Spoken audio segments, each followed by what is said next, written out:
শীতের ছোট দিনের বেলায় এভাবে কাজ করি, তাই সমস্ত কাজ তাড়াতাড়ি অথচ গুছিয়ে করতে পারি। রাধে রাধে বন্ধুরা, কেমন আছো তোমরা সবাই? আশা করি ভীষণ ভালো আছো। আমরাও কিন্তু খুব ভালো আছি। আজকে হচ্ছে বৃহস্পতিবার, তোমাদের সাথে নিয়ে আজকের ব্লগটা শুরু করছি। সাথে থাকো, আজকের ব্লগটা তোমাদের খুব ভালো লাগবে। সকালবেলা ঘুম থেকে উঠে ঠাকুরকে প্রণাম করে শুরু করে দিলাম সংসারের যাবতীয় কাজকর্ম। সকালবেলা তো কাজের শেষ থাকে না, কারণ আমার সকাল থেকেই কাজের চাপটা খুবই বেড়ে যায়। সারাদিন যতটা কাজ না থাকে, কিন্তু সকাল থেকে দুপুর পর্যন্ত, দুপুর বলতে গেলে 11টা পর্যন্ত আমার কাজের শেষ নেই। সকাল থেকে শুরু হয় 5:30 বা 6টা থেকে শুরু হয়, তারপর 11টা পর্যন্ত চলতে থাকে একটানা কাজ। তারপরে একদম ছুটি বলতে পারো। তারপরে সংসারে সেরকম কোনো কাজই আমার থাকে না। কাজ বলতে তখন মোটামুটি এই ছোটোখাটো কিছু কাজ থাকে, ধরো একটু গোছানো, একটু সেটাই থাকে। তারপরে তো বাবানকে আবার স্কুল থেকে আনতে যেতে হয়। 11টার পরে ওই স্নান পুজোটাই থাকে, তার মধ্যে আর সেরকম কোনো কাজ থাকে না। সকালবেলা উঠে কাজ করি তো সেই জন্য হচ্ছে সেরকমভাবে কোনো কাজ থাকে না। আর আমার সকালবেলা উঠে কাজ করতেই বেশি পছন্দ। আসলে কি বলতো, সকালবেলা উঠে কাজ করলে কী হয় বলতো, সারাটা দিন আর কোনো কাজ করতে হয় না। আর যদি এই দেরি করে উঠে কাজ শুরু করি না, তখন সারাটা দিন লেগে যায়। তারপরও যাই না কেন, কাজ কিন্তু আমার শেষ হয় না। তার জন্য হচ্ছে আমি একটু সকাল সকাল উঠি। আর সকাল হলেই না ঘুম ভেঙে যায়, একটা অভ্যাস হয়ে গেছে সকালবেলা ওঠার। তো সকাল হলে তখন আর কিছু মনে থাকে না আর কি বলতে পারো। ঘুম ভেঙে যায়, মনে থাকে শুধু সংসারের কাজগুলো, এটাই বলতে পারি। আসলে সংসারের কাজগুলো খুব একটু চাপেই থাকি। কখন শেষ হবে সেই চাপে থাকি আর কি। মনে হয় যেন যত তাড়াতাড়ি সম্ভব কাজগুলো সারতে পারবো, কখন সেটাই ভাবি। তারপরে যে এখন ঠান্ডা পড়েছে না, মনে হয় যেন কখন একটু হাত পাগুলো একটু ঢেকে, কম্বলের নিচে একটু হাত পাগুলো ঢেকে তারপরে একটু বসবো আর কি।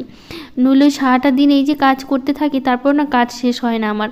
তো সেই জন্য সকালবেলা উঠে কাজ করলে সারাটা দিন ফাঁকা থাকে, একটু বসে থাকতে পারি, একটু হাত পাগুলো না একটু কম্বলের নিচে ঢুকাতে পারি। নইলে এতই যে সারাটা দিন জল ঘাটাঘাটি করতে হয়, হাত পাগুলো মনে হচ্ছে একদম ঠান্ডা বরফের মতো হয়ে থাকে।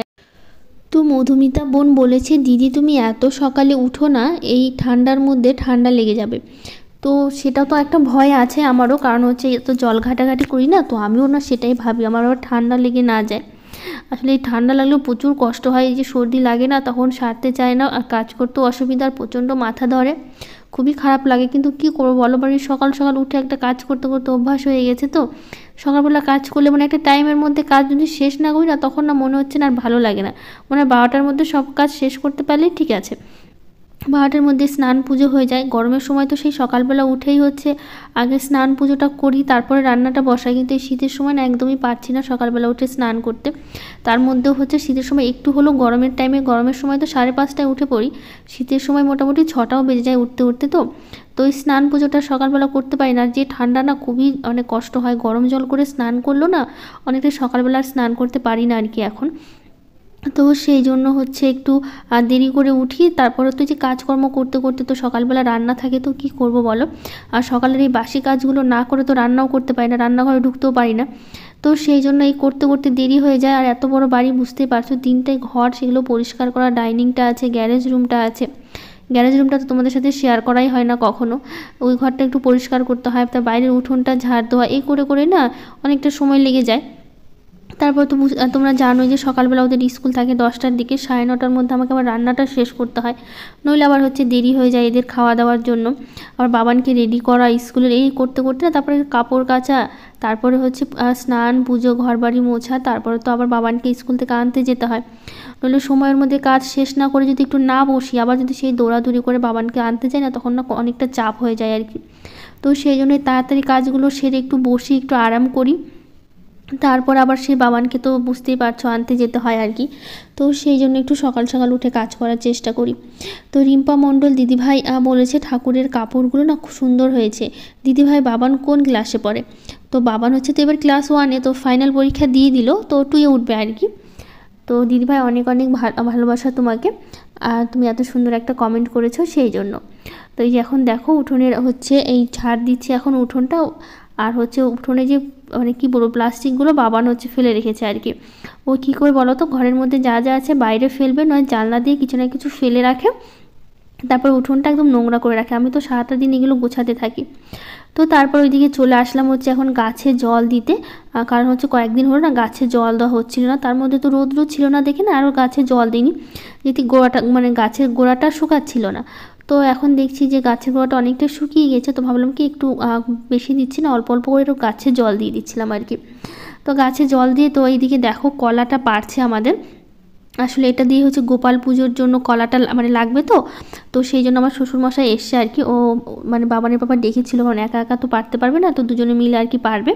তো সেই জন্য গাছের কলাটা আছে, তো ওই বললো কি এটা দিয়েই হচ্ছে পুজোটা হয়ে যাবে, আর কিনতে হবে না কলা, তো কার্বাইড দিয়ে মানে পাকিয়ে নেবে আর কি।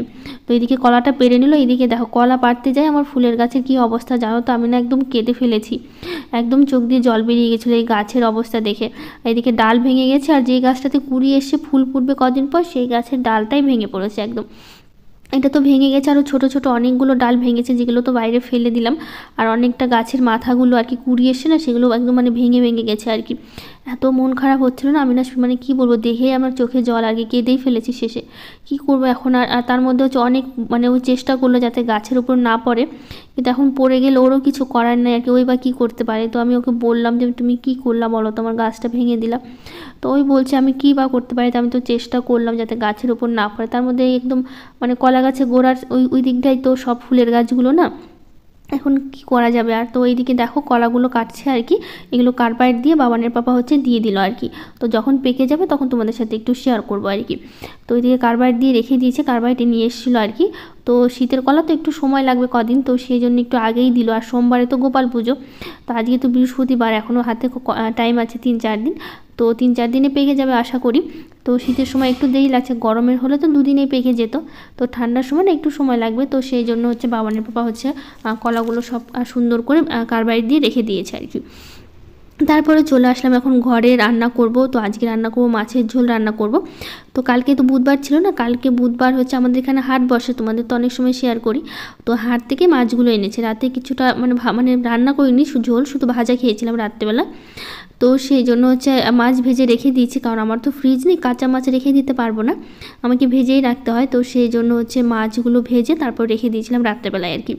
তো সকালে আর ভাজতে হয়নি। তো এদিকে হচ্ছে আলু ফুলকপি দিয়ে মাছের ঝোল করব, আর করব হচ্ছে মাছের মাথা দিয়ে করব বাঁধাকপির ঘন্ট।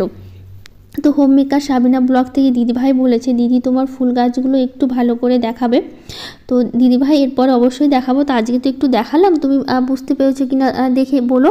আর যদি মনে হয় যে আর একটু ভালো করে দেখাতে, তো আমি হচ্ছে অন্য কোনো একটা ব্লগে তোমাকে ভালো করে দেখিয়ে দেবো আর কি।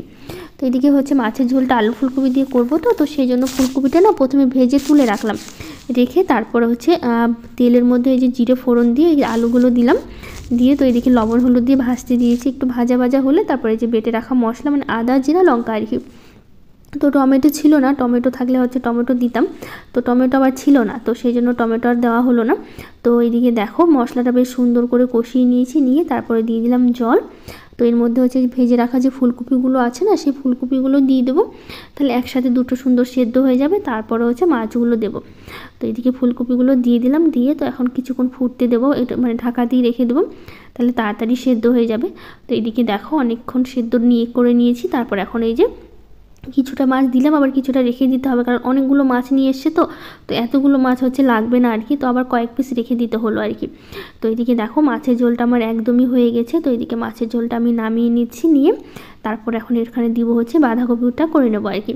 তো এই যে ছোটো ছোটো করে কয়েকটা আলু কেটে নিয়েছিলাম বাঁধাকপির জন্য, ঘন্টতে দিব। তো এই যে আবারও সেই জিরে ফোড়ন দিয়ে তারপর হচ্ছে আলুগুলো দিয়েছি, এটা একটু ভাজা ভাজা করে নিয়ে তারপর হচ্ছে কপিটা দিয়ে দেবো। আর এই শীতের কপি তো সেদ্ধ হতে টাইম লাগে না, গরমের সময় অনেকটা টাইম লাগে কপিটা সেদ্ধ হতে, তো শীতের সময় অনেকটা সময় লাগে না আর কি, অনেকটাই জল উঠে যায় না, এটা দিয়ে একদম সুন্দর সেদ্ধ হয়ে যায়। তো দেখো কত সুন্দর সেদ্ধ হয়েছে কপিতে, মানে কপিগুলোতে মানে একটুও কিন্তু জল দিইনি, এমনিতেই সেদ্ধ হয়ে গেছে, আর ভাজা ভাজাও বেশ সুন্দর হয়েছে। তারপর হচ্ছে এই যে মাছের মাথাটা দিয়ে আরও কিছুক্ষণ ভাজা ভাজা করে, তো এর মধ্যে একটু মশলা দিয়েছিলাম, ভাজা জিরের গুঁড়ো, একটু আদা বাটা দিয়ে আর একটু চালের আটা দিয়ে না ঘন্টটা করে নিয়েছি। তো এদিকে দেখো ঘন্টটা হচ্ছে আমি নামিয়ে নিচ্ছি, আর খেতে না দারুণ হয়েছিল সত্যি বলছি। তো জ্যোৎস্না কারিগর দিদিভাই বলেছে তোমার মায়ের বাড়িতে গিয়ে বড়ি দিও। তো আমি একটা ব্লগে বলেছিলাম যে আমাদের তো বড়ি দেওয়া নেই, আমার শ্বশুরবাড়িতে আর কি বড়ি দেয় না, তাই দিদিভাই বলেছে মায়ের বাড়িতে গিয়ে দিতে। তো সেরকম তো ভাবিনি, তো যখন দিব অবশ্যই তোমাদের সাথে শেয়ার করব। তো দেখি কি করা যায়, তো ইচ্ছে তো আছে বড়ি দেওয়ার। তো যে মানে এমনি ডালও আছে জানো তো, অনেকগুলো কলাইয়ের ডালও আছে। তো ভাবছি মায়ের বাড়িতে গিয়ে ওখানে গিয়ে মাকে বলবো, মা দিয়ে দিবে আর কি। তুমি কিন্তু মানে ভালোই করেছো বলে, আমার না মাথাতে একদমই আসেনি ওরকম একটা, তো তুমি যখন বলেছো অবশ্যই একদিন যাবো মায়ের বাড়িতে, দেখি কবে যাই। তো এইদিকে তো বাড়িতে পুজো আছে, গোপাল পুজো, তো পুজোটা সারি, তারপরে হচ্ছে এর মধ্যে একদিন যেতে হবে, গিয়ে তারপরে হচ্ছে মানে বইটা দিতে হবে আর কি। তো এদিকে রান্নাটা শেষ করলাম, রান্নাঘরের তো ওভেনটা তো পরিষ্কার করে নিচ্ছি, নিয়ে তো এখন হচ্ছে গ্যাসটা মানে মুছে নেওয়ার পর এখন এই রান্নাঘরের এই সেলফটা একটু মুছে নিচ্ছি। তো সুস্মিতা দাস মহারানা দিদিভাই বলেছে আমিও কিন্তু তোমার মতো করে রোল বানাই, খুব ভালো লাগলো, থ্যাংক ইউ দিদিভাই। আর এপি ডেলি ব্লগ থেকে বোন বলেছে খুব ভালো লাগলো দিদি ভাই ভিডিওটা, থ্যাংক ইউ। তো আজকে তো আবার বৃহস্পতিবার আছে, তো বৃহস্পতিবার দিন তো পুজো দিতে হবে, পুজোর অনেক কাজ বাকি আছে।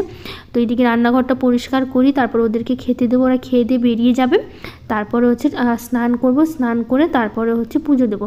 আর এই বৃহস্পতিবারে পুজো করতে অনেকটা সময় লেগে যায়, তো আমার তো অনেকটা সময় লেগে যায় আর কি, পুজো করতে করতে সবারই লাগে, কিন্তু আমারও অনেকটা সময় লেগে যায়। তো এদিকে রান্নাঘরটা পরিষ্কার করে নিয়ে, তো এদিকে দেখো সিঙ্কটা ভালো করে পরিষ্কার করে নিলাম, নিয়ে তারপরে স্নান করব, স্নান করে পুজো করব। তো আজকে আবার কি হয়েছে বলো তো, পুজোর ভিডিওটা আমি করেছিলাম আর কি, সবটাই করা হয়েছে, কিন্তু পরে দেখি ভিডিওটা না সেভই হয়নি আমার মোবাইলে। তো সেই জন্য পুরো ভিডিওটা আর দেখাতে পারলাম না তোমাদের, নইলে অনেক সুন্দর একটা ভিডিও করে রেখেছিলাম। তো মোবাইলে দেখি সেভ হয়নি, মাঝে মধ্যে জানি না কেন এরকম ফোনে হয়, হয়তো কিছু একটা ভিডিও করছি, কিছুটা সেভ হচ্ছে আবার কিছুটা সেভ হচ্ছে না আর কি। তো জানি না কেন এরকম সমস্যা হচ্ছে ফোনে, তো সেই জন্য আর ভিডিওটা সেভ হয়নি দেখে তোমাদের সাথে শেয়ার করতে পারলাম না। তারপরে পুজো সেরে চলে এসেছি ছাদে, এগুলো কিন্তু কালকের জামা কাপড় ছিল, রোদ্দুর সেরকম উঠেনি কালকে, তার জন্য শুকোয়নি, কিন্তু আজকে না বেশ সুন্দর রোদ দিয়েছে জানো তো, অনেক দিন পর বলতে পারো 3-4 দিন পর আজকে এত সুন্দর একটু রোদ্দু দিয়েছে সকালবেলা। তো ওইদিকে মানে কালকের কাপড়গুলো ছিল একটু ভেজা ভেজা ছিল, তুলে রেখেছিলাম, তো সেই কাপড়গুলো মেলে দিলাম। আর এগুলো হচ্ছে এই যে আজকে একটু 2-1টা কেচেছি, আর সকালের বাসি কাপড়, তারপরে তো বাসি কাপড় চেঞ্জ করে একটা জামা পরেছিলাম সেটা আর কি, তো সেগুলো ছিল আর কি, তো সেগুলো হচ্ছে ধুয়ে দিলাম, দিয়ে তারপরে বিকেলবেলার থেকে আবার ব্লগটা শুরু করছি, বিকেল নয় সন্ধ্যা বলতে পারো আর কি, সন্ধ্যা দিয়ে ওইদিকে তো দুপুরের মধ্যে সব কাজ শেষ হয়ে গেছিলো, সন্ধ্যা দিয়ে তারপর আবার ব্লগটা শুরু করলাম। তো এদিকে বাবানের বাবা স্কুল থেকে এসে আমাকে বলছে আর রোল করে দাও আর কি, একদিন রোল করে দিয়েছিলাম, তো ও খেয়ে তো খুব ভালো মানে ভালো বলেছে, মাঝে মধ্যেই করা হয় আর কি, ও খুব পছন্দ করে। তো ও না বাইরের খাবার খুব একটা পছন্দ করে না, ওকে সবসময় কী করতে হয় বলো তো, বাড়ির খাবার দিতে হয়, তাহলে খায়, তো সেই জন্য রোলটা বানাবো আর কি। তো প্রিয়াঙ্কা ডেলি ব্লগ থেকে দিদিভাই বলেছে ভেরি নাইস ব্লগ দিদিভাই, তোমার ফেসবুক কী নামে চালু? তো আমার ফেসবুক একই নামে, ইউটিউবটা যেরকম ব্লগস প্রিয়াঙ্কা নামে আছে, ফেসবুকটাও কিন্তু আমার সেই একই নামে ব্লগস প্রিয়াঙ্কা নামেই আছে। আরও কিছু দিদিভাই কমেন্ট করেছে, Soma lifestyle blog, Zahida Khatun, Rakhi Ganguly, Sabana blog, Fateha Khatun, authentic Bengali blog, Papri kitchen and blog, সবাইকে থ্যাংক ইউ, অনেক অনেক ভালোবাসা যারা যারা কমেন্ট করেছো। তো এইদিকে দেখো আর রোলের জন্য যা যা লাগে আর কি, গাজর, শসা, পেঁয়াজ, তো লঙ্কা সব কিছু কিন্তু আমি ভালো করে কেটে নিয়েছি, নিয়ে তারপর তো আটাটারও মেখে নিয়েছি। তো এইদিকে হচ্ছে রুটিগুলো করে নিয়েছি, তো 3টে অল্প করে আটা মেখেছি যাতে 3টে একদম সুন্দরভাবে হয়ে যায়, তো 3টে লেচি কেটে নিয়েছি, নিয়ে তো এখন এই যে একটা একটা করে ভাবলাম কি আগে হচ্ছে যেহেতু 3টে তো একবার বেলেই নিই, বেলে নিয়ে তারপর ধীরে ধীরে হচ্ছে রোলটা বানাই আর কি। তো স্কুল থেকে এসে না কিছু খাইনি, আসলে একটু সন্ধ্যা সন্ধ্যা হয়ে গেল, তো বলছে সন্ধ্যার সময় এসে খাবো, তো আমি একটু রোল বানাও আর কি, রোল খাই, তাহলে রাত্রেবেলা করে একবার ভাত খেয়ে নেবো। তো রাত্রেবেলা আজকে আর রান্না নাই, কেন বলো তো, রাত্রেবেলা করে তো রোজ দিন রান্না করি, ওই কী করে বলো তো, দুপুরবেলা করে যে খাবারটা থেকে যায় স্কুল থেকে তাড়াতাড়ি আসলে খায়, নইলে খায় না আর কি। তো সেই জন্য যখন থেকে যায় না তখন হচ্ছে আর ওই খাবারটা থেকে যায়, একজনের খাবার থেকে গেলে না তখন আর রান্না করতে হয় না, ওটাই বাবানের ব্যাপার হয়ে যায় আর কি। তো আমি কিছু একটা মুড়ি টুড়ি খেয়ে নিই রাত্রেবেলা, তাহলেই হয়ে যায়।